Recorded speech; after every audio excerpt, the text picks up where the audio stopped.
What you're looking at behind me is part of the 1,600-acre Abbott Meadows Wildlife Management Refuge. And the Abbott Meadows Restoration Project was a collaborative effort between New Jersey DEP's Fish and Wildlife Office and Office of Maritime Resources. When we dredge, we needed to move about 2 million cubic yards of dredge material out of the berth in order to construct it. We didn't have a home for it on site, so we were looking for a location to place that dredge material. We looked to utilize that dredge material beneficially and partnered with the DEP to do this restoration. Channels have to be maintained on a regular basis.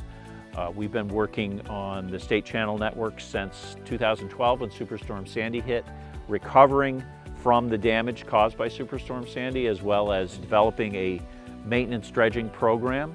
We call it state of good repair, just like we do on the highways. We need to maintain our channels at a depth that allows for safe navigation. The way a marsh functions is that the tide comes in and floods the marsh, and then the tide goes out and the water should recede. In cases where that doesn't happen, if water remains pooled on the marsh, eventually the vegetation will die off. Then the soil subsides and then it becomes open water. And so if we can put the material that was lost back in place and contour it so that the natural ebb and flow of the tide occurs in flooding and draining of the site, it should be able to revegetate on its own if we get the hydrology corrected.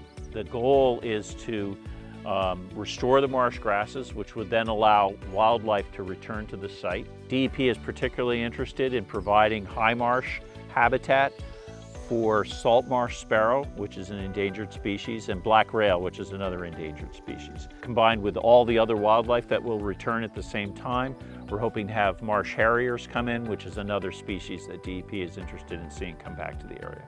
So there's an enormous amount of behind-the-scenes work that happens in order to make a project like this happen. Our design team works very hard on all of our projects in order to not only design the dredging portion, but to design the placement portion and beneficial use.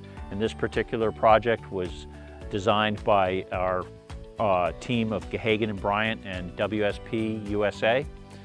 They did an incredibly good job of designing this project and creating a management plan that allowed us to be able to run this project without a hitch. So from the time we started until the time we finished, this project ran very smoothly. And I'd like to just shout out to our engineers for all the good work that they did.